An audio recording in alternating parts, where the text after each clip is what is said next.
क्षेत्रे कुरुक्षेत्रे संवेदः मामकः पांडवः किं कुर्वन् संजय। धृतराष्ट्र ने कहा, हे संजय, धर्म भूमि कुरुक्षेत्र में युद्ध की इच्छा से एकत्र हुए मेरे तथा पांडु के पुत्रों ने क्या किया? कौन बताएगा जी इसके बारे में? थोड़ा सा दो चार लाइनों में प्रकाश करिए। कुरुक्षेत्र कहाँ है, शास्त्रों में कहाँ वर्णित है? नंबर 1, क्षेत्र क्यों कहा है? क्षेत्र को धर्म का क्षेत्र क्यों कहा गया? और धृतराष्ट्र ने अपने शब्दों के अंदर इसको धर्म क्षेत्र, सिर्फ कुरुक्षेत्र कह के काम कर सकता था, परंतु धर्म क्षेत्र जो है उसने साथ में शब्द क्यों ऐड किया, किस बीच में? ये क्लास आपकी होती है तो इसके थोड़ा सा रोशनी आप लोग डालेंगे। बताइए कौन बताएगा? आप ये समझिएगा कि धृतराष्ट्र, उसकी मानसिकता क्या है? धृतराष्ट्र ये चाहता है कि उसका पुत्र दुर्योधन निष्कंटक राज्य करे, मतलब उसके राज्य में किसी प्रकार की कोई रुकावट न हो। शुरू से उसके मन में भावना, भीम को विष दिया गया, उसने कुछ नहीं कहा। वारणावत के लाक्षागृह में जलाया गया तो उसने कुछ नहीं कहा।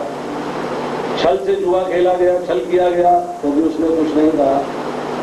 द्रौपदी को भरी सभा में नग्न किया गया तो भी उसने कुछ नहीं कहा। पांडवों को 13 साल का वनवास हुआ जिसमें कि 1 साल अज्ञातवास था, तब भी उसने कुछ नहीं कहा। और अज्ञातवास के दौरान जो है दुर्योधन उन पे अटैक करने चला गया, तब भी उसने कुछ नहीं कहा। उसके बाद जब कृष्ण आए हैं संधि का प्रस्ताव लेके, तो कृष्ण को कैद करने का प्रयास किया गया है, तब भी उसने कुछ नहीं कहा। कि धृतराष्ट्र की मानसिकता ये है कि किसी भी तरीके से मेरे पुत्र जो है राज्य के भोगी बने, राज्य के भागी बने, तो निष्कंटक राज्य करे और पांडव जो है वो समाप्त हो जाए। अब ये उसके मन में बात आई। अब इस बात के साथ साथ उसे एक डर भी है। डर क्या है? पहली बात कि जो कुरुओं का क्षेत्र है, कुरुक्षेत्र जिसे कहते हैं, कुरुक्षेत्र का मतलब है ये कुरुओं का क्षेत्र है। यहां पर जो कुरु, इनके जो पूर्वज थे, उन्होंने तपस्या करी। नंबर 1, धर्म क्षेत्र क्यों है? क्योंकि यहां पर इंद्र ने, अग्नि ने, ब्रह्मा ने भी तपस्या करी, क्योंकि ये बहुत तपस्या पूर्ण क्षेत्र है जहां पर पास्ट में बहुत सारी तपस्या हुई है, इसलिए ये जो है धार्मिक क्षेत्र हो गया है, धर्म का क्षेत्र हो गया है। ये बात उसे पता, परंतु वो धर्म के क्षेत्र को यहां पर, उस शब्द को यहां पर क्यों इस्तेमाल कर रहा है? नंबर 1, उसे पता है कि धर्म के क्षेत्र में अधर्म की विजय नहीं हो सकती। डर है कि मेरी जो संतान है अधर्म के रास्ते पे है, इस धर्म के क्षेत्र के अंदर वो सारे के सारे हार सकते हैं। परंतु इस बात के ऊपर जो चीज हावी है वो क्या है कि मेरे पास 11 अक्षौहिणी सेना है और मेरे पास जो है बहुत ही भारी भरकम योद्धा। ये योद्धा जो है जैसे कि भीष्म, द्रोण, कृपाचार्य, ये सारे योद्धा जो है ये पांडवों को हराने में सक्षम है, ये उसकी भावना है। तो वो समझता है कि अगर ये युद्ध हो जाएगा तो पांडवों का कांटा परमानेंटली निकल जाएगा, तब जो है मेरे पुत्र जो है निष्कंटक हो जाएंगे। परंतु ऐसा ना हो कि धर्म के क्षेत्र के अंदर आगे इस धर्म क्षेत्र का प्रभाव पांडवों पे हो जाए, जो कि अपने विचारों से, अपनी मानसिकता से धार्मिक। तो अगर उनके मन के अंदर ये विचार आ गया कि हमें ये युद्ध नहीं करना है और युद्ध से पलायन कर गए, तो कांटा वहीं का वहीं फिर से खड़ा। इसलिए जो है वो अपने शब्दों में सबसे पहले शब्द इस्तेमाल करता है धर्म क्षेत्र, कुरुक्षेत्र। अब कुरुक्षेत्र है कहां पर?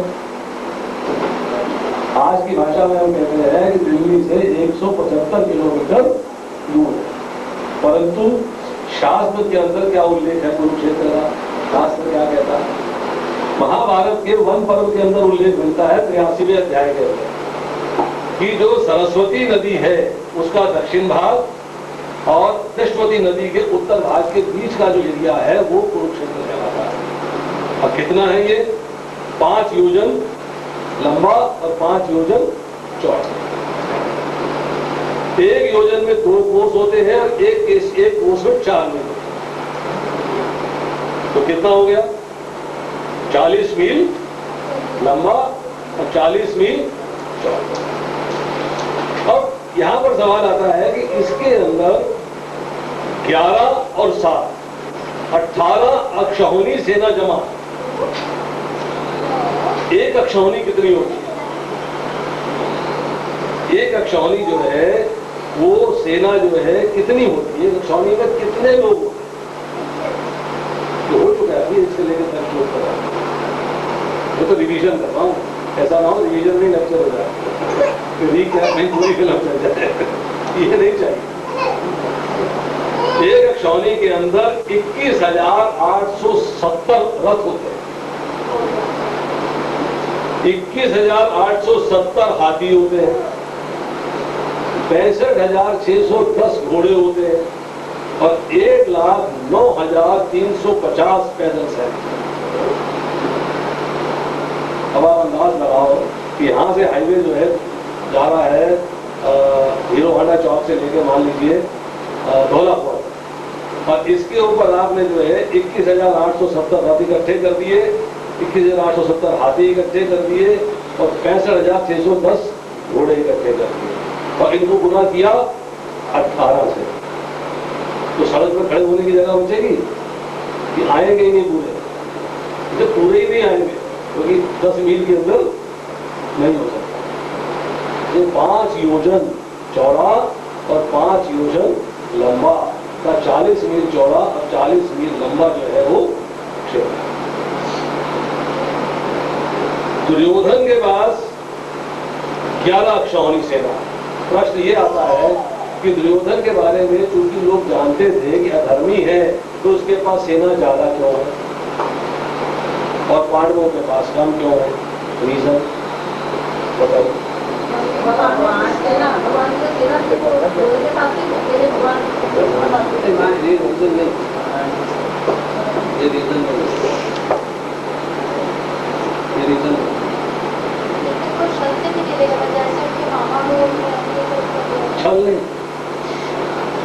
छल नहीं कहते, राजनीति। छल में और राजनीति में थे। 12 साल वनवास और 13वां साल अज्ञातवास। इस दौरान में जो है उसने ऐसा चाल चली है कि उसकी तरफ सारे लोग खींचे हुए चले। ये उसकी एक दुर्योधन का अच्छा राजनीतिक होने की पहचान थी। ये दुर्योधन की एक अच्छा राजनीतिक होने की पहचान। वो चाहता था कि ज्यादा सेना को इकट्ठा करें। 9 अक्षौहिणी सेना उसने अपनी राजनीति से इकट्ठी करी थी। 10वीं अक्षौहिणी उसने जो है भगवान कृष्ण से नारायणी सेना ली थी और 11वीं अक्षौहिणी जो है उसने शल्य की सेवा करके उससे प्राप्त करी। अब अगला प्रश्न है श्लोक संख्या 2 से।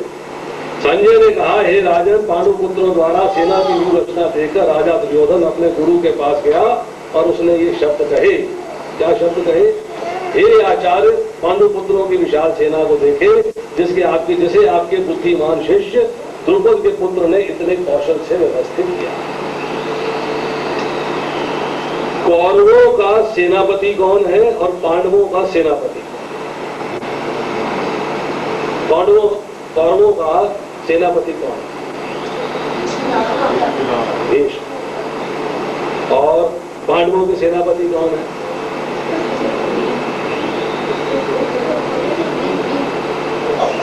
आप कुछ कह रहे हैं? धृष्टद्युम्न। अब प्रश्न ये है कि दुर्योधन जो है वो सेनापति के पास न जाके और द्रोणाचार्य के पास क्यों गया? भाई आपको जो है अगर सेना का संचालन करना है, युद्ध करना है, तो आप सेनापति के पास जाएंगे या किसी दूसरे के पास? बड़ा इंपॉर्टेंट पॉइंट है। एक एक श्लोक जो है पहले अध्याय का मड़ा हुआ है, ऐसा नहीं है। क्यों उसके बाद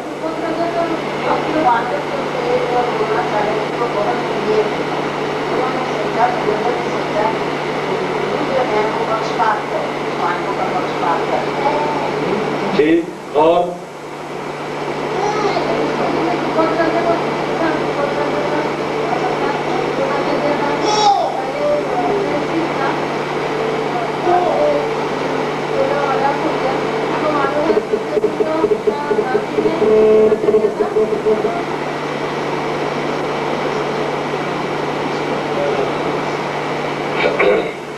उन्होंने बात ठीक कही है, पार्ट ऑफ इट, एक हिस्सा जो है उसका ठीक।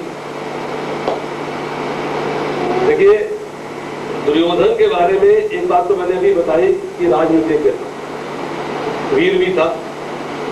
तो सबसे पहली बात यह है कि संजय जो है उसको राजा कह के पुकार है। राजा नहीं, राजा कौन है? धृतराष्ट्र।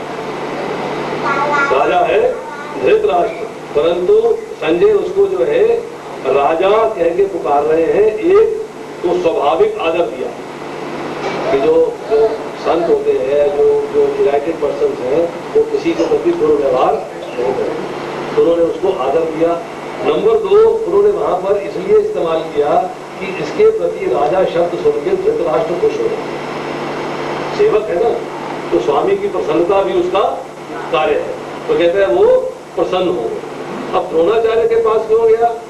उसका प्रथम कारण ये था, उसे पता है कि भीष्म पिता मैंने जो प्रतिज्ञा करी है कि मैं कौरव राज्य के प्रति समर्पित रहूंगा, उसकी सेवा के प्रति समर्पित रहूंगा, तो अपनी प्रतिज्ञा से बंधे हुए हैं, वो डेविएट नहीं करे।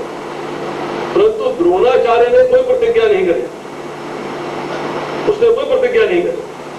अब वो जो है प्रतिज्ञा से न बना होने के कारण और पांडवों से उनका जो है नैसर्गिक प्रेम है, क्योंकि तो वो उसके प्रिय शिष्य हैं, ऐसा ना हो कि वो ऐन मौके पे पलट जाए, उनके प्रति प्रेम डेवलप हो जाए। और तीसरा कारण ये है कि सिर्फ एक द्रोणाचार्य ही ऐसे हैं जो स्थिति के अंदर भीष्म पितामह को परामर्श दे सकते हैं। अगर मान लीजिए कोई उनको परामर्श दिलवाना है, दुर्योधन को पता है कि मैं छोटा हूं, उनका पोता हूं, हो सकता है मेरी बात न माने, परंतु द्रोणाचार्य ऐसे हैं उनकी बात माने। फिर वो कहता है द्रुपद पुत्रेण, अर्थात पांडु पुत्रों की विशाल सेना को देखो, जैसे आपके बुद्धिमान शिष्य द्रुपद के पुत्र ने इतने कौशल से व्यवस्थित किया। वो सिर्फ धृष्टद्युम्न कह सकता कि धृष्टद्युम्न ने व्यवस्थित किया, सेनापति का नाम लेता और कहता कि व्यवस्थित किया है, परंतु ने क्या शब्द इस्तेमाल किए? द्रुपद पुत्रेण, क्योंकि उसे ये मालूम है कि राजा द्रुपद के साथ द्रोणाचार्य का वैर भाव, और उस वैर भाव को प्रतिलक्षित करने के लिए, परिभाषित करने के लिए, उनको थोड़ा सा स्टिमुलेट करने के लिए, ये देखिए कौन कर रहा है। और इसका एक अर्थ जो है अगले श्लोकों में भी आएगा। क्या आएगा? कि वो जब सात्विकी की बात आएगी, ये अगले श्लोकों में आएगा, चर्चा करूंगा। अभी उसने कहा कि कौशल से व्यवस्थित किया है, मतलब 7 अक्षौहिणी सेना हमारी 11 अक्षौहिणी से अच्छी दिखाई दे रही है। उसकी प्लेसमेंट ऐसे है कि उस प्लेसमेंट में से जो उनकी 7 अक्षौहिणी सेना है वो हमारी 11 अक्षौहिणी सेना के मुकाबले में बढ़िया दिखाई दे। तो ऐसा ना हो कि हमारे सैनिक जो है उनकी व्यवस्था देख के साइकोलॉजिकली हतोत्साहित हो। इसलिए जो है वहां पर जो द्रोणाचार्य को सेनानी दिखा रहा है, कर रहा है, और जानता है कि द्रुपद सेन का मैर है, इसलिए दुश्मनी है, उसको थोड़ा सा आगे बढ़ा। चौथा श्लोक है, अत्र शूरा महेश्वासा भीमा समायुधि युधानो विराटस्य उपद्रश्च महारथा। इस सेना में भीम तथा अर्जुन के समान युद्ध करने वाले अनेक धुरंधर हैं, जैसे महारथी युधान विराट तथा यह शब्द इस्तेमाल हुआ है महेश्वासा। महेश्वासा का अर्थ होता है महान धनुष वाला, जिसके पास विराट धनुष है। तो वो कह रहा है कि विराट धनुष जो है केवल अर्जुन के पास नहीं है, और भी महारथी है जिनके पास विराट धनुष है, अकेला वो नहीं है। तो साथ ये कह रहा है युधान। युधान कौन है? इसका दूसरा नाम है सात्यकी। अभी चर्चा कर रहा था कि आपसे जो है सात्यकी की बात कर रहे हैं। सात्यकी जो है यादव वंश के हैं, राजा शनि के पुत्र है। यादवों की तरफ अर्थात कृष्ण की तरफ से वो खड़े। नंबर 2 विराट मत्स्य देश के राजा हैं। इन्हीं के यहाँ पर जो है इन लोगों ने एक अज्ञातवास काटा, 1 वर्ष का अज्ञातवास काटा। उन्हीं की लड़की जो उत्तरा है उससे अभिमन्यु की शादी, जिसके पुत्र है परीक्षित महाराज। विराट राजा विराट के 3 पुत्र हैं, उत्तर, श्वेत, शंख। तीनों की मृत्यु जो है द्रोणाचार्य के हाथ में। राजा द्रुपद। द्रुपद कहाँ के राजा?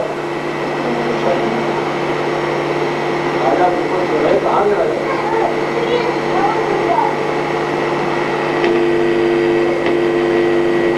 राजा द्रुपद जो है पांचाल देश के राजा। पांचाल देश के राजा थे। राजा पृषद के पुत्र थे और भारद्वाज मुनि के मित्र थे। उन्हीं भारद्वाज मुनि के यहाँ जो है द्रोणाचार्य के साथ इनकी दोस्ती हुई। और उसके बाद जो है जब द्रोणाचार्य जो है अलग हो गए और राजा द्रुपद ने अपना राज्य संभाल लिया, उसके बाद द्रोणाचार्य जो है जो राजा द्रुपद के पास जाते हैं अपनी मित्रता का उल्लेख करके उनसे कुछ प्राप्त करने के लिए कि तुमने कहा था तुम्हारा राज्य मुझे दे दोगे, तो उन्होंने रिफ्यूज कर दिया कि गरीब और अमीर में दोस्ती नहीं हो सकती। गरीब में और अमीर में दोस्ती नहीं हो। अब जब द्रोणाचार्य से राजा द्रुपद हार जाते हैं तब वो क्या करते हैं? वैर भाववश यज्ञ लगाते हैं 2 ऋषि पुत्रों के द्वारा, याज और उपयाज। और उससे जो है जो पुत्र की प्राप्ति होती है, इसका नाम रखा जाता है कृष्णध्वज, जो कि धनुष लेके यज्ञ से प्रकट हुआ था। और उसके पास यह वरदान था कि वो द्रोणाचार्य के वध का कारण था। और उसी यज्ञ से एक लड़की की प्राप्ति होती है, इसका नाम है याज्ञसेनी। याज्ञसेनी। उसका दूसरा नाम है कृष्णा। कृष्णा मतलब सांवले रंग की, सांवले रंग की। और राजा द्रुपद की पुत्री होने के नाते उसका नाम है राधा। इसी में शब्द इस्तेमाल आया है दृष्टकेतु। दृष्टकेतु का नाम क्यों लिया? रीजन है कि दृष्टकेतु जो है शिशुपाल का पुत्र है, और शिशुपाल का वध जो है कृष्ण के हाथों हुआ है। और कृष्ण जो है वो पांडवों की तरफ से खड़े हैं, तो वो डिमार्केट करता, देखो दृष्टकेतु भी उनकी तरफ है, हालांकि उसे आपकी तरफ होना चाहिए। अर्जुन है, कृष्ण है। तो कृष्ण का जो वैरी है शिशुपाल, उसका पुत्र किसकी तरफ से खड़ा? पांडवों की तरफ से, कौरवों की तरफ से नहीं है। तो एक उसने इतने सारे योद्धा थे, उसमें से चुन के नाम लिए, क्योंकि हर योद्धा के नाम के पीछे रीजन, हर योद्धा के नाम के पीछे रीजन। चेकिदान वृष्णिवंशी यादव है, पांडवों की तरफ से 7 सेनापतियों में से एक सेनापति। ये सारी बातें आपको महाभारत में मिलेंगी, तो महाभारत पढ़ते जाएंगे आपको उल्लेख मिलता जाएगा। काशीराज काशी राज की 3 कन्याओं का हरण किया था भीष्म ने, अंबा, अंबिका, अंबालिका। तो काशी राज जो है वो पांडवों की तरफ से खड़े। पुरुजीत कुंती भोज, कुंती भोज जो है कुंती के भाई। कुंती कौन है? पांडवों की माता, कृष्ण की बुआ। वासुदेव के पिता शूरसेन ने अपनी पुत्री जो है अपने बुआ के संतान विहीन लड़के को दी, उसका नाम ही कुंती भोज था। उनकी लड़की जो है जब महारानी कुंती लड़की है तो उनका जो है पांडु से विवाह हुआ। इसके बाद श्लोक में आता है शैब्य, बहुत बलवान है, युधिष्ठिर के ससुर है। युधामन्यु उत्तमौजा, पंचाल देश के राजा है। तो पंचाल देश आज की तारीख में कहाँ है? आज की तारीख में पंचाल कहाँ है? किधर? पांचाल है। कुछ जगह पे उल्लेख मिलता है कि पंजाब को पांचाल कहते हैं। तो आज का पंजाब है, बहुत बड़ा पंजाब था पहले, इसको जो है पांचाल कहा जाता है। अभिमन्यु किसके पुत्र है? अर्जुन और सुभद्रा। अर्जुन और सुभद्रा के पुत्र हैं। इन्होंने चक्रव्यूह के भेदन की विधि जो है माता के पेट में सीख ली थी, परंतु चक्रव्यूह से बाहर निकलने की विधि नहीं सीख पाए क्योंकि माता सो गई थी। और ये जो है दुशासन के हाथ से उसकी गदा से मारे। अब अगले श्लोकों में आता है द्रौपदी के 5 पुत्र। द्रौपदी के 5 पुत्र कौन है? युधिष्ठिर से प्रतिबिंध्य, भीमसेन से शुद्ध सोम, अर्जुन से शुद्ध कर्मा, नकुल से शतानीक और सहदेव से शुद्ध सेन। अश्वत्थामा के हाथ मारे गए थे रात्रि में सोते हुए युद्ध के बाद। तो इन सब की चर्चा करते हुए जो है 8वें श्लोक तक आ जाते हैं। अब 8वें श्लोक में क्या कहता है? मेरी सेना में स्वयं आप भीष्म, कर्ण, कृपाचार्य, अश्वत्थामा, विकर्ण तथा सोमदत्त का पुत्र भूरिश्रवा आदि है जो युद्ध में सदैव बिजी रहे। ऐसा ना समझे कि मैं उन्हीं के बात कर रहा हूं, हमारे यहां भी बड़े बड़े योद्धा। तो पहले योद्धा का नाम क्या दिया? पहले योद्धा किसका नाम दिया? भीष्म पितामह। कौन है भीष्म? पांडवों और कौरवों के दादा, वो तो एक हो गया। दूसरा देखिए परिचय कई है। आज किसी का मामा है तो किसी के चाचा है, किसी के दादा है तो किसी के भाई है, किसी के पति है, अलग अलग व्यक्ति वही है पर चर्चा तो उसका परिचय जो है वो अलग अलग है। यहाँ जो है भीष्म का एक परिचय आपने बताया कि कौरवों और पांडवों के दादा है, उनका दूसरा परिचय क्या है? गंगा पुत्र है।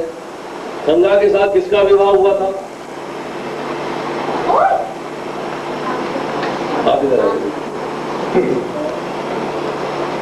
या नहीं हारी गई तो केवल विकर्ण ही ऐसे थे जिन्होंने कहा कि द्रौपदी जो है नहीं हारी। बाकी 99 एक तरफ थे और ये अकेले एक तरफ थे। अब इसी के अंदर जो है शब्द इस्तेमाल हुआ है सौमदत्ती। सौमदत्ती कौन? सोमदत्ती का दूसरा नाम है भूरिश्रवा। सोमदत्त के पुत्र है, शांतनु के बड़े भाई है वाही, उनके पौत्र है। ये सात्यकी के हाथों मारे गए। अब हमने जो है यहाँ पर चर्चा करी सात्यकी की और चर्चा करी हमने जो है इसके पहले कृष्णदम्न की। इन दोनों में दुर्योधन की निगाह से क्या संबंध है? क्या बात वो जो है दोनों का नाम लेके समझाना चाहता है द्रोणाचार्य को? वो उनके दिमाग के अंदर जो है ये बात बिठा देना चाहता है। देखिए आपका शिष्य कौन है? दृष्ट तुम, और किसकी तरफ से खड़ा है? पांडवों की तरफ से। और अर्जुन का शिष्य सात्यकी तो किसकी तरफ से खड़ा है? पांडवों की तरफ। बोलो, आपका शिष्य भी उनकी तरफ है, उनका अपना शिष्य भी उनकी तरफ। अब चर्चा होती है इसके बाद, ठीक है, थोड़ा लंबा ही हो गया, पर 11वां श्लोक। अतएव सैन्य व्यूह में अपने अपने मोर्चों पर खड़े रहकर आप सभी पितामह भीष्म को पूरी सहायता दें। भयनेषु च सर्वेषु यथा भागमवस्थिता भीष्ममेव अभिरक्षन्तु भवन्तः सर्वे एव हि। यहाँ पर चर्चा कर रहे हैं कि सैन्य व्यूह में अपने अपने मोर्चों पर खड़े रहकर आप सभी पितामह भीष्म को पूरी सहायता दें। क्यों? भीष्म पितामह को क्यों, किसी और को क्यों?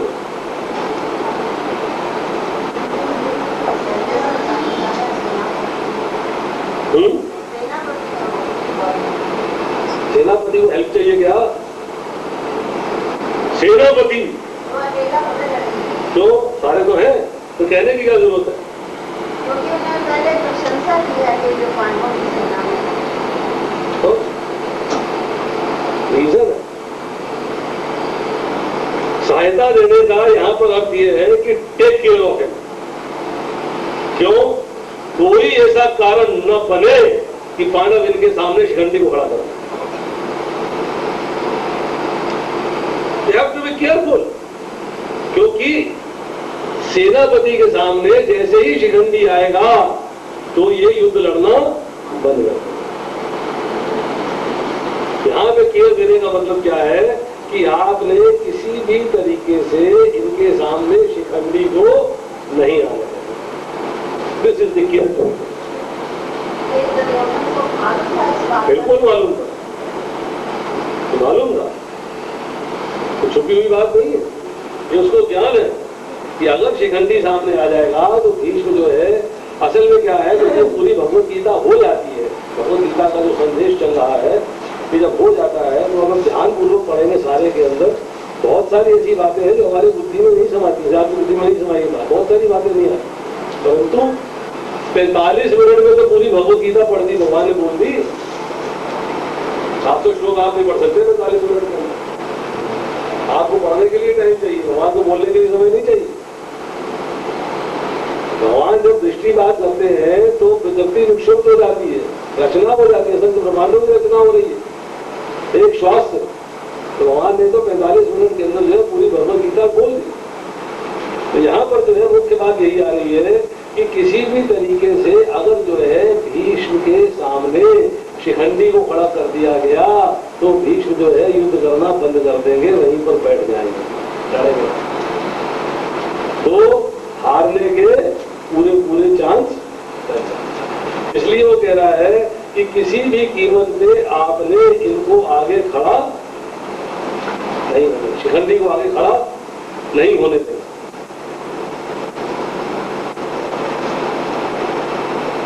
बारहवें श्लोक में कहा जा रहा है, तब कुरु वंश के वयोवृद्ध परम प्रतापी एवं वृद्ध पिता में भीष्म ने सिंह अर्जुना ध्वनि करने वाले अपने शंख को कुछ स्वर से बजाया, जिससे दुर्योधन को हर्ष हुआ।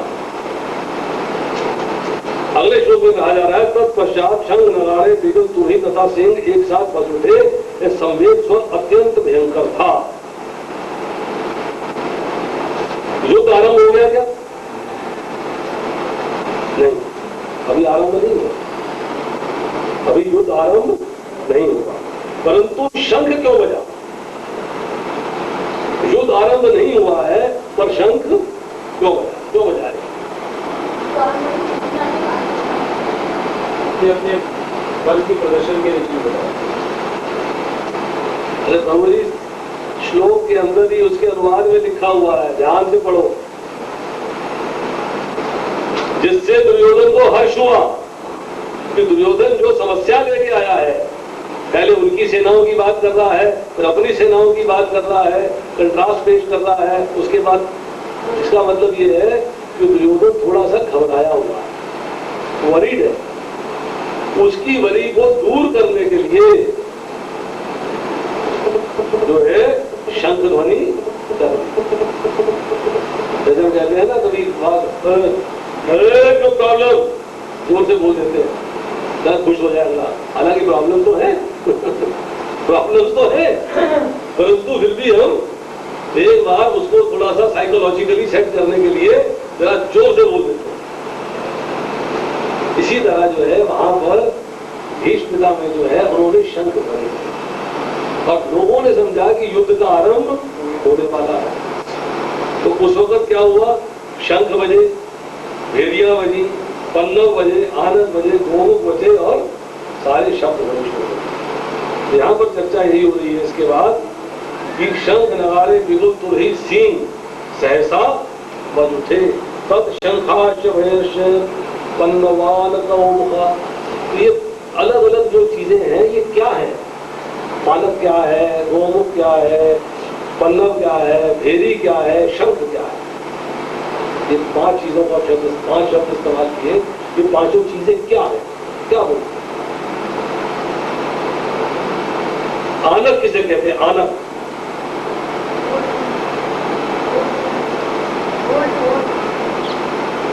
आनक कहते हैं मृदंग को।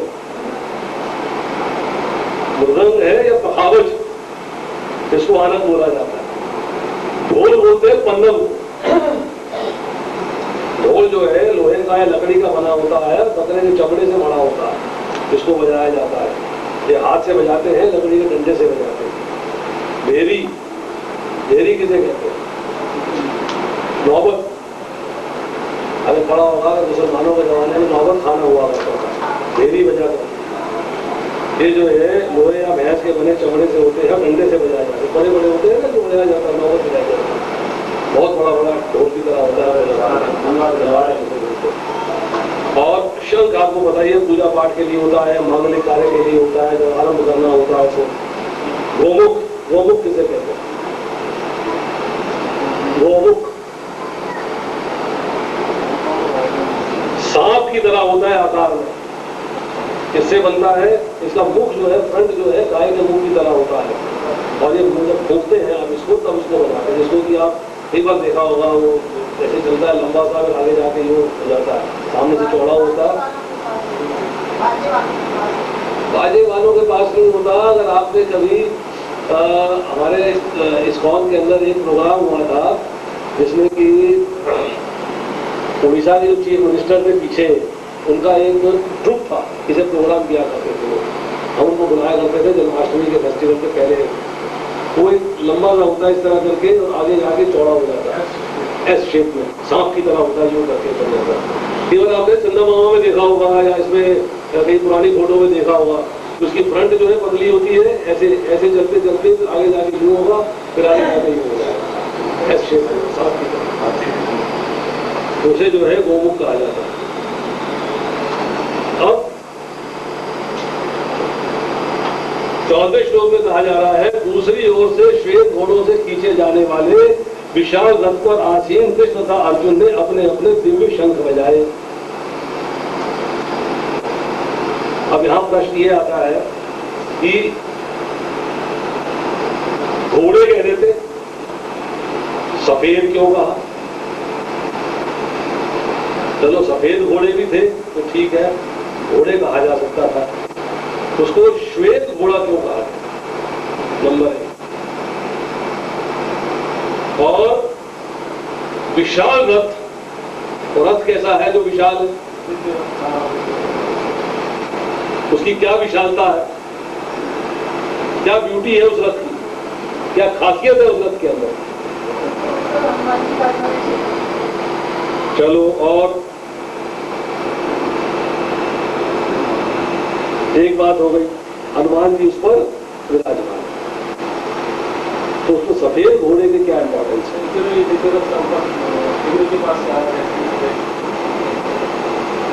इंद्र के पास से आया था ऐसा तो नहीं है, रथ दिव्य था तो इंद्र से नहीं आया, कहीं और से आया। हर चीज की क्वालिटी है। अपनी देवता वाला बोलता हुआ अग्निदेव ने दिया था। यस, क्यों दिया था? वो रथ जो है अग्निदेव ने क्यों दिया था? वो जाना जाएगा नहीं होगा। तो क्या जरूरत है देने की भाई? आप मेरा कुछ काम करोगे तब आपको कुछ दूंगा, फ्री में खिलाफ नहीं बांट रहा मैं। आप बताओ, आप देते हो किसी को कुछ? तो आपका काम करेगा तब आप उसको दोगे।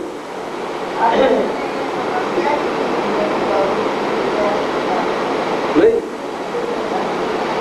ऐसा है कि अग्निदेव जो है, अग्निदेव को जब आप आहुतियां देते हैं तो आहुतियों में क्या डालते हैं आप? सामग्री होती है, घी होता है, खाद्य पदार्थ होते हैं, बहुत सारा कुछ होता है। तो इतना कुछ जो है पचा पाना कई बार अग्निदेव के लिए भी संभव नहीं, तो इसको हजम नहीं कर पाते, अजीर्ण हो जाता। उस अजीर्ण को ठीक करने के लिए उन्हें जड़ी बूटियां चाहिए। तो जड़ी बूटियां मिलती है खांडव वन में, खांडव वन में। तो अग्निदेव जो है, जो खांडव वन के अंदर जाके वहां से जड़ी बूटियां प्राप्त करने का प्रयास करते हैं, अर्थात खांडव वन को जलाते हैं, तो इंद्र वर्षा कर देता है, खांडव वन को जलने नहीं देता। जब इंद्र की वर्षा से जो है, जो ऑब्स्टिकल्स है, तो अग्निदेव की सहायता करते हैं अर्जुन। अपने इंद्र कौन है? अर्जुन के पिता। अपने पिता से युद्ध करता और युद्ध करके जो है अग्निदेव की हेल्प करता है। जब अग्निदेव खांडव कहा बोलते, तो खांडव वन को जला देते हैं, उनकी जड़ी बूटियों से उनका अजीर्ण ठीक हो जाता है। अब वो अर्जुन पे प्रसन्न है, क्योंकि अर्जुन ने उनका काम किया। अब वो अर्जुन को जो है एक विशाल रथ देते हैं। उस रथ की क्वालिटी क्या है कि 9 बैलगाड़ियों के बराबर बड़ा। एक बैलगाड़ी में कितने अस्त्र आ सकते हैं? कितने अस्त्र शस्त्र आ सकते हैं एक बैलगाड़ी में? तो उस जो है 9 बैलगाड़ियों के बराबर अस्त्र शस्त्र लेके अर्जुन जो है युद्ध के मैदान में डटा हुआ। अभी रथ प्रदान हुआ। अब रथ में घोड़े कहां से लगेंगे? घोड़े भी तो चाहिए, कौन खींचेगा? तो अर्जुन जो है उनका युद्ध होता है जब चित्ररथ के साथ, गंधर्वराज चित्ररथ के साथ। तो चित्ररथ जो है हारने के बाद जो है अर्जुन से मित्रता करते हैं और उसको बोलते हैं कि मैं तुम्हें उपहार स्वरूप 100 घोड़े देना चाहता हूं। और 100 घोड़े देते हैं सफेद। तो अर्जुन से पूछता है कि आप मुझे 100 घोड़े दे रहे हो, इनकी क्वालिटी क्या है, गुण क्या है? तो गंधर्वराज चित्ररथ बोलते हैं इनके गुण ये है कि अगर एक घोड़ा मर जाएगा तो 100 के 100 पूरे हो जाएंगे, 99 नहीं होंगे कभी। तो युद्ध के क्षेत्र के अंदर अगर किसी के बाण से अगर कोई घोड़ा मर जाता है तो तुरंत 100 वो मतलब वापस वहीं का वहीं आ जाएगा। 4 घोड़ों का रथ है तो 4 के 4 सिर्फ बने रहेंगे, 8 घोड़ों का रथ है तो 8 के 8 बने रहेंगे, कभी कम नहीं। 100 के हमेशा 100 ही रहेंगे। तो वो एक स्पेशल रथ हो गया, जिसके घोड़े भी स्पेशल हो गए और रथ भी स्पेशल हो गए। अब रथ में ध्वजा है, ध्वजा है, परंतु उस ध्वजा के ऊपर जो है कौन विराजमान है? क्यों विराजमान है?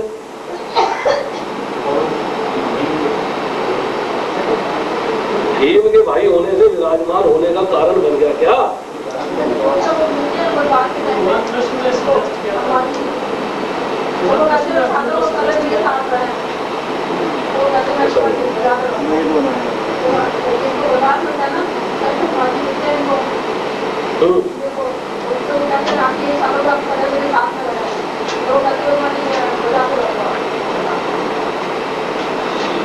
ऐसा है कि हनुमान जी जो है उनसे मुलाकात होती है भीम की।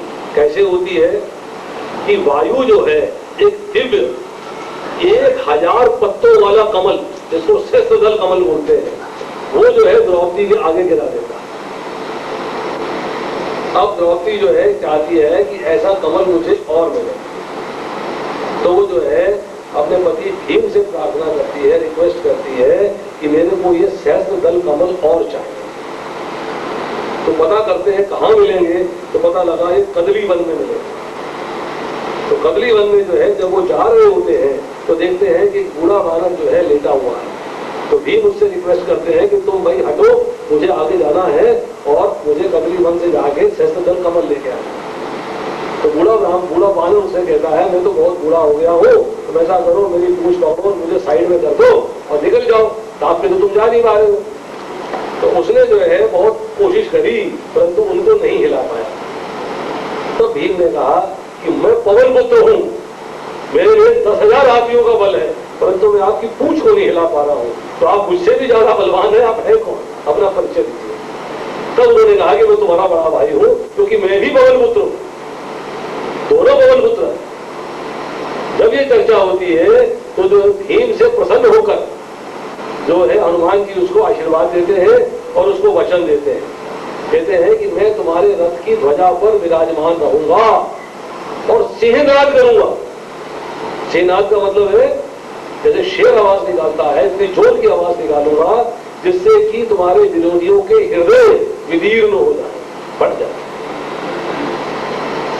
परंतु उस ध्वजा की क्वालिटी क्या, वो 1 योजन बड़ी ध्वजा, 8 मील, और 8 मील बड़ी ध्वजा की दूसरी क्वालिटी क्या है कि वो रास्ते में जहां भी चली जाए, चाहे रास्ते में पेड़ आए चाहे रास्ते में कुछ भी आए, वो अटकेगी नहीं। हमारे यहाँ पर एक झंडा लेके चलो तो पता लगे गली में घुसे तो इधर पेड़ है इधर पेड़ है, ऊपर खंभे में तार है। हाँ, तो कह रहे हैं कि 1 योजन अर्थात 8 मील बड़ी ध्वजा है जो कहीं पर अटकेगी नहीं, सीधी रहेगी, और उस ध्वजा पर मैं विराजमान रहूंगा। किसी श्लोक में शब्द इस्तेमाल हुआ है माधवा पांडवाश्च। माधव का अर्थ क्या है, माधव का अर्थ है, मां का अर्थ है लक्ष्मी और धव का अर्थ है पति, अर्थात लक्ष्मी पति कृष्ण जो है वो उनके बारे में चर्चा हो रही है।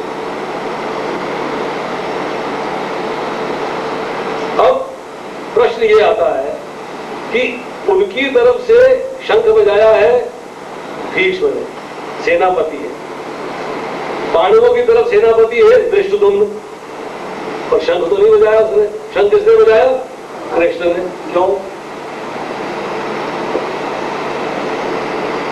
भाई, प्रोटोकॉल है ना, प्रेसिडेंट को प्रेसिडेंट रिसीव करेगा, प्राइम मिनिस्टर को प्राइम मिनिस्टर रिसीव करेगा, कैबिनेट मिनिस्टर को कैबिनेट मिनिस्टर रिसीव करेगा। परंतु यहां प्रोटोकॉल क्यों चेंज हो गया, प्रोटोकॉल समझते हैं ना कि अगर जो है दूसरे देश का राष्ट्रपति आता है उसको हमारे देश का राष्ट्रपति रिसीव करेगा। वो तो दुश्मन का भी धर्म की रक्षा के लिए करेगा। शंख बजने का तो कारण एक ही है,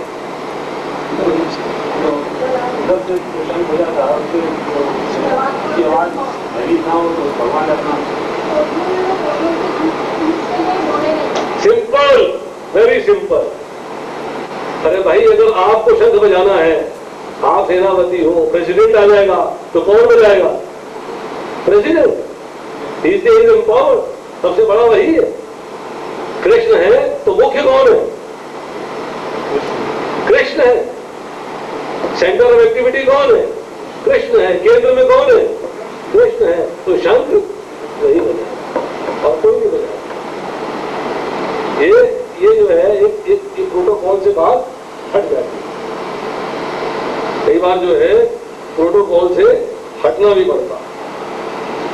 15वें श्लोक में चर्चा आती है 5 जन्य ऋषिकेशो देवदत्तम धनंजय पौंड्रम दत्नो महाशंखम भीमकर्मावृकोदरा।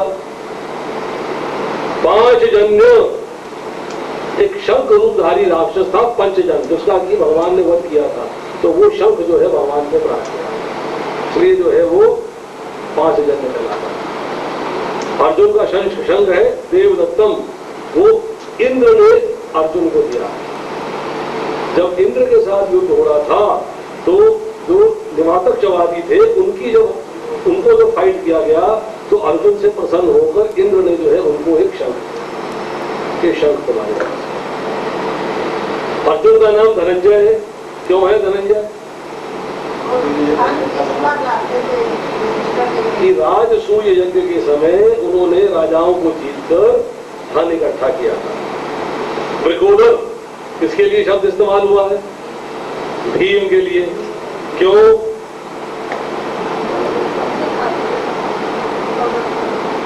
ऐसा है कि जठराग्नि जो होती है, जठराग्नि जो हमारे पेट में अग्नि है, उसमें से एक अग्नि है वृक, जो कि बड़ी पावरफुल है, बहुत शीघ्र हजम करती है और सब कुछ हजम करती है। तो भीम के जठर में, भीम के पेट में वो अग्नि वो बहुत खाता था, इतना खाता था कि एकादशी के दिन उपवास नहीं रख पाता था। इसलिए उसको सैंक्शन किया गया था कि तो साल में एक अगर एकादशी रख लेगा तो तेरे को बाकी एकादशियों का फल प्राप्त हो जाएगा, तो निर्जला एकादशी कहेंगे। यहाँ पर जो है उसको वृकोदर अर्थात जिसके उदर, जिसके पेट के अंदर वृक नाम की अग्नि है, वो भीम है। तो यहाँ जो है बता रहे हैं एक एक करके शब्दों का प्रयोग हो रहा है। फिर भीम कर्मा, जब बाकियों का नाम हो सकता है, अर्जुन हो सकता है, युधिष्ठिर हो सकता है, वो न करके भीम का नाम क्यों लिया गया? भगवान किसके सारथी बने? नाम भीम का ले रहे। क्यों भाई? बड़ा भाई कौन है? बड़ा भाई कौन है? युधिष्ठिर, उसका नाम नहीं लिया। किसका नाम लिया? क्यों लिया? देखिए, हिडिंबासुर का वध किया, असुरों का वध किया भीम ने। जरासंध का वध किया भीम ने। कीचक का वध किया भीम ने। तो भीम कर्म अर्थात भीम के कर्म जो है वो बड़े पॉपुलर थे। पॉपुलैरिटी हो जाती है ना, उसको मार दिया, उसको मार दिया, उसको मार दिया, उसको मार दिया। तो भीम के कर्म ऐसे हैं कि वो उसकी पॉपुलैरिटी बहुत, युधिष्ठिर के कर्मों की पॉपुलैरिटी नहीं हो रही क्योंकि उसने किसी को मारा नहीं। पर भीम ने जगह जगह पर अलग अलग जो है बड़े बड़े असुरों का वध किया है, इसलिए भीम का नाम हो रहा है। अब है इसके अंदर शब्द ऋषिकेश। ऋषिकेश का अर्थ क्या है? इंद्रियों के स्वामी। किसकी इंद्रियों को?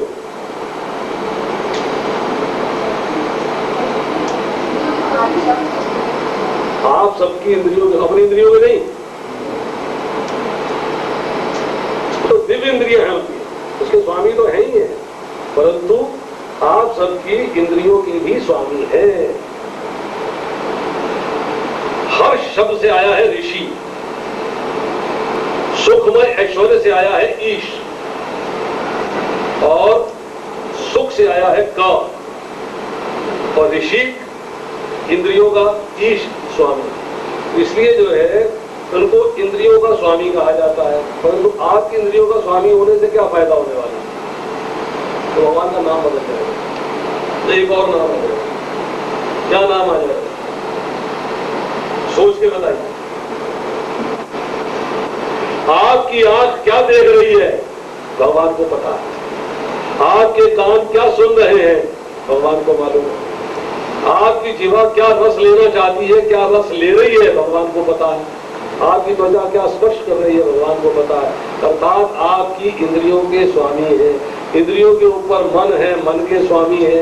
आपके मन में क्या चल रहा है भगवान जानते हैं और कोई नहीं जानता। मेरे मन में क्या है ये नहीं जानते, इनके मन में क्या है मैं नहीं जानता, परंतु भगवान हम दोनों के मन की बात जानते हैं। तो जो आपके मन की बात जानता है, जो आपकी इंद्रियों का स्वामी है, उसका दूसरा नाम क्या हुआ? अंतर्यामी। आपके अंतर के स्वामी है, अंतर्यामी है। क्यों अंतर्यामी है? क्योंकि आपकी इंद्रियों के स्वामी, इसलिए भगवान को अंतर्यामी कहा जाता है। अब जो हमने चर्चा करी थी कि भीष्म के आगे शिखंडी ना आ जाए, और समाप्त करेंगे 5 मिनट के अंदर। शिखंडी कौन है और शिखंडी की क्या चर्चा?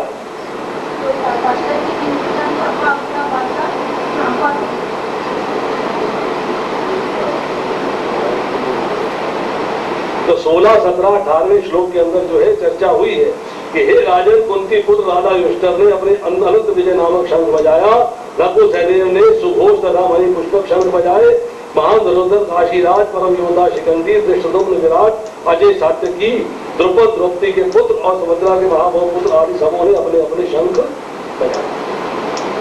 तो शिखंडी कौन? बताइए। अम्बा में भी शिखंडी का तीनों कारण का में सिंपल घर लगा दिया तो अम्बा ने कहा कि मैं आपको शादी को नहीं बुला रहा था, मैं बच्चों में शादी करता हूँ, तो वो उसके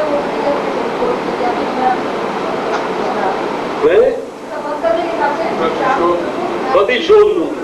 फिर क्या हुआ? प्रतिशोध लूंगी तो किसके पास जाती तपस्या करने के?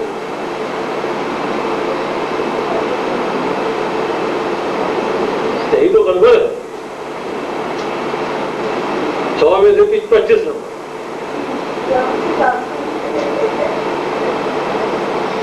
100 में से 25 नंबर।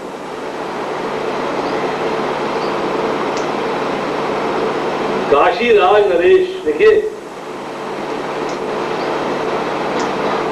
सत्यवती के राजा शांतनु से देवव्रत के बाद 2 पुत्र हो गए, चित्रांगद और विचित्रवीर्य।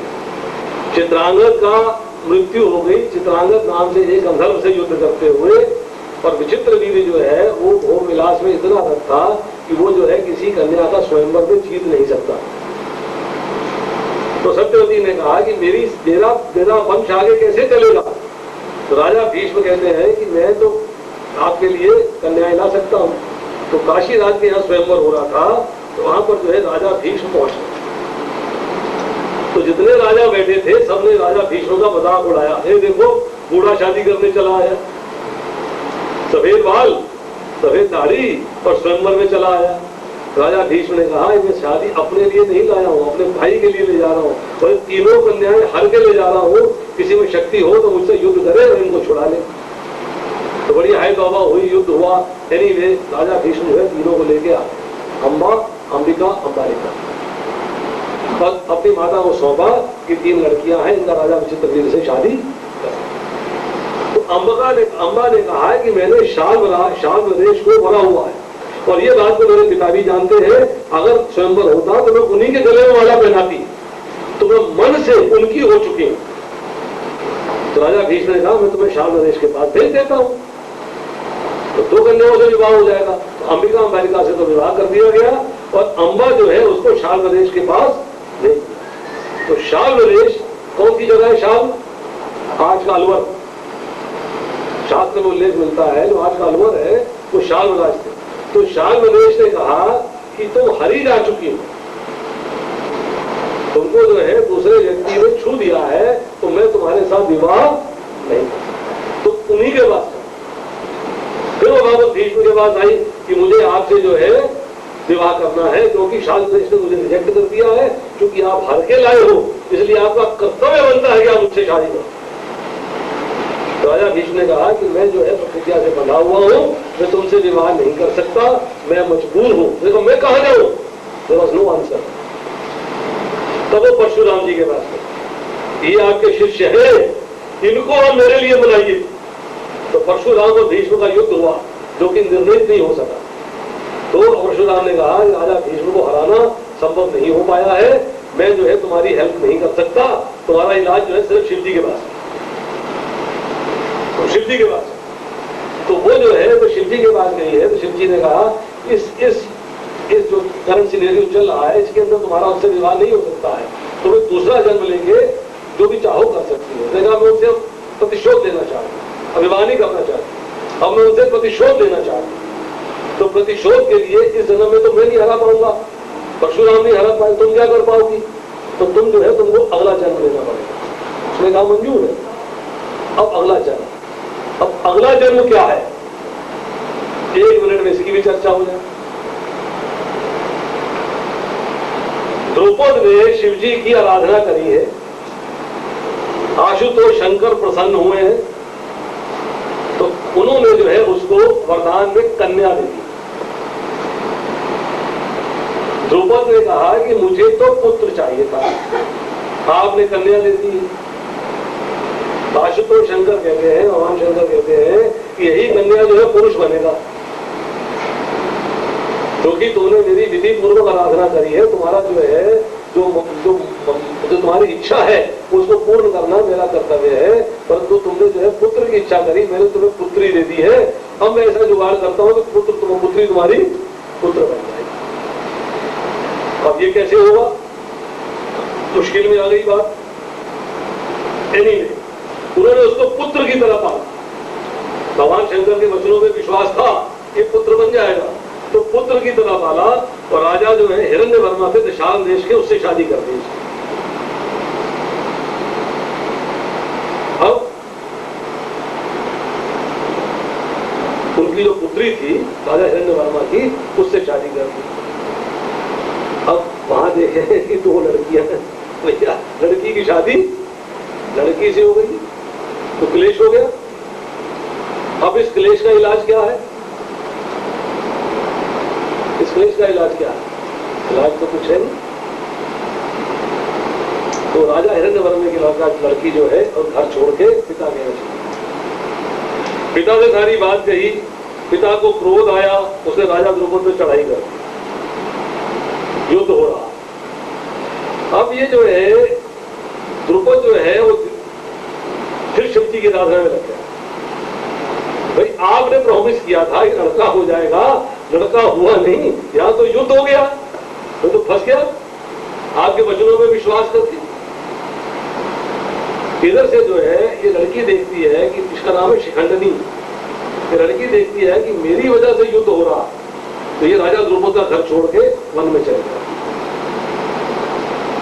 और वन में जो है एक बहुत ही दयालु यक्ष है, स्थूनाकर।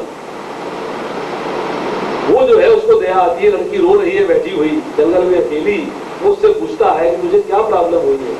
उसने कहा कि मेरे सो ये समस्या, मेरे पिता पे चढ़ाई करी हुई है, मैं लड़की हूँ, लड़की से विवाह कर दिया गया है और मेरे को लड़का होना चाहिए था, लड़का मैं हो नहीं पाई, अब मैं बड़ी समस्या में हूँ, मैं नहीं जानती क्या करूं। उसने कहा कोई बात नहीं, मैं तो ऐसा विद्या जानता हूँ कि अपना पौरुष तुमको दे सकता हूँ कुछ समय के लिए, ताकि तुम जो है युद्ध को टाल सको।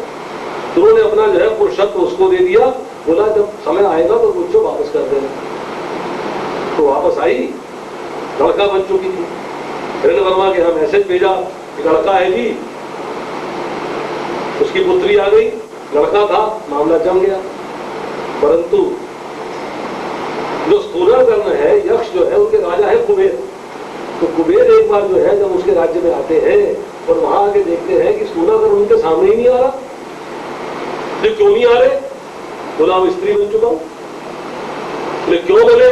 इसलिए बने, कहता जाओ मैं तुम्हें श्राप देता हूं, तुम ये पुरुषत्व कभी बदल ही नहीं पाओगे, हमेशा स्त्री रहो।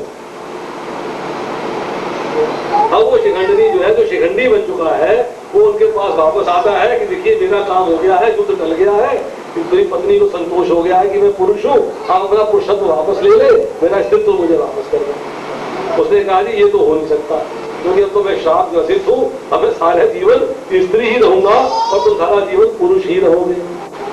परंतु जो कि जन्म स्त्री के रूप में हुआ था और वो स्त्री से पुरुष बनी, हिजड़ा नहीं था जो लोग कहते हैं, पीपल कॉल कि शिखंडी हिजड़ा था। No, it should be absolutely clear. ये भगवान शंकर का वरदान था लड़की से लड़का बनने का, उसमें हेल्प करी है स्थूलाकर्ण यक्ष ने। तो ये बात भ्रांति मन से निकाल दीजिए कि शिखंडी जो है वो हिजड़ा था। नो, अब भीष्म में कहते हैं कि मैंने किसी कन्या के साथ युद्ध न करने की कसम खाई हुई है, युद्ध नहीं करूंगा, क्योंकि इसका जन्म कन्या के रूप में हुआ है, इसलिए मैं इसके सामने आते ही हथियार छोड़। ये वो सिचुएशन है जिसने उन्होंने कहा है कि भीष्म का ध्यान रखो, इनको रक्षित सेना इनसे रक्षित है, परंतु तुम लोग जो है इनकी रक्षा करो। ये जो है सारी बातें चल रही है। अब आता है इसके बाद श्लोक संख्या 20, 2 लाइनें सिर्फ 19वें के बारे में। इन विभिन्न शंकरों की ध्वनि कोलाहलपूर्ण बन गई, जो आकाश तथा पृथ्वी को शब्दायमान करती हुई धृतराष्ट्र के पुत्रों के हृदयों को विदीर्ण कर देगा। धृतराष्ट्र के पुत्रों के हृदय विदीर्ण हो रहे हैं, पांडवों के क्यों नहीं हो रहे?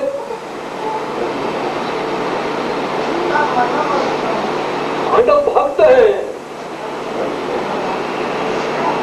दिल किसका घबराता है? चोर का? कि जो चोर नहीं है उसका? किसका दिल घबराता? अधर्मी का, अर्थात जो धर्म के मार्ग में नहीं है उसका दिल घबराता है। और दिल किसका घबरा रहा है? कौरवों। जो पांडव है वो भगवान के भक्त है, उनका दिल नहीं घबरा रहा, दिल घबरा रहा है केवल कौरव। यहां जो एक बात शब्द इस्तेमाल हुई है वो है तुमुल। तुमुल मतलब कोलाहलपूर्ण, मतलब ध्वनि जो है उसमें कुछ आनंद की प्राप्ति नहीं हो रही, क्योंकि इतने शंख बजे कि ध्वनि जो है वो ऐसा लगा जैसे कि शोर लगा, कोलाहलपूर्ण हो जाए। आप 20वें श्लोक में कहते हैं अथय व्यवस्थिता दृष्ट्वा धार्तराष्ट्रः कपिध्वज। तो अथय शब्द का अर्थ क्या होता है? अभी तक अथय शब्द इस्तेमाल नहीं हुआ, प्रथम बार हुआ है। अथय का अर्थ क्या है? आरंभ।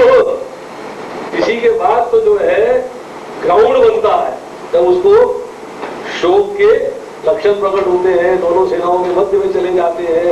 इसके बाद जो है गीता का अभी तक तो भूमिका बांधी जा रही है। अब भूमिका का जो एंड पॉइंट है वो दूसरे अध्याय के 10वें श्लोक तक चलेगा, और फिर उसके बाद 11वें श्लोक से एक्चुअल मैसेज मिलना शुरू हो जाएगा। अभी जो है अथय का मतलब ये है कि यहाँ पर भगवत गीता का टेक्निकली आरंभ हो रहा। आप समझते हैं कि ये जो श्लोक संजय ने बोले भगवान ने कहे? भगवान ने बोला क्या? ये खड़ा है, वो खड़ा है, ये उसका दूसरा धनुष ऐसे था, इसका धनुष ऐसे था, क्या भगवान ने बोला? ये कुछ भगवत गीता के श्लोक ऐसे हैं जो गद्य फॉर्म में है, कुछ श्लोक ऐसे हैं जो पद्य फॉर्म में है, मतलब कुछ प्रोज है, कुछ पोइट्री है। तो व्यास देव जी ने जो प्रोज के श्लोक थे उसको पोइट्री में कन्वर्ट किया। ये पहले जो है पहला अध्याय जो है भगवत गीता की भूमिका है कि भगवान ने नहीं कहा कुछ भी, इसके भगवान नहीं बोल रहे, हम भगवान बोलते हैं दूसरे अध्याय के दूसरे श्लोक से जाके श्री भगवान उवाच, तो भगवान ने बोलना शुरू किया। तो भगवत गीता को समझना आवश्यक है। तो यहाँ पर जो है चर्चा हो रही है कि हे राजा धृतराष्ट्र के पुत्रों को व्यूह में खड़ा देखकर अर्जुन ने श्री कृष्ण से ये वचन कहे। अब पहली बार जो है 21वें श्लोक से अर्जुन जो है कृष्ण से कुछ कहेगा। आप 21वें श्लोक के बाद श्लोक करेंगे अगले सप्ताह। तो आज यहीं पर समाप्ति है। यहाँ हमने जो है कुछ थोड़ा डिफरेंट लोगों के बारे में चर्चा करी, कुछ बैकग्राउंड बताया। इसमें एक बात समझ लीजिएगा, भगवत गीता का संदेश क्या है? एक लाइन में, in one line Bhagavad Gita आपको क्या संदेश है?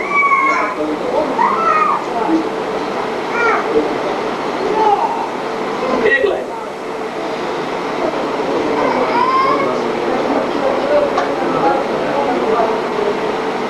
लंबा हो गया, मतलब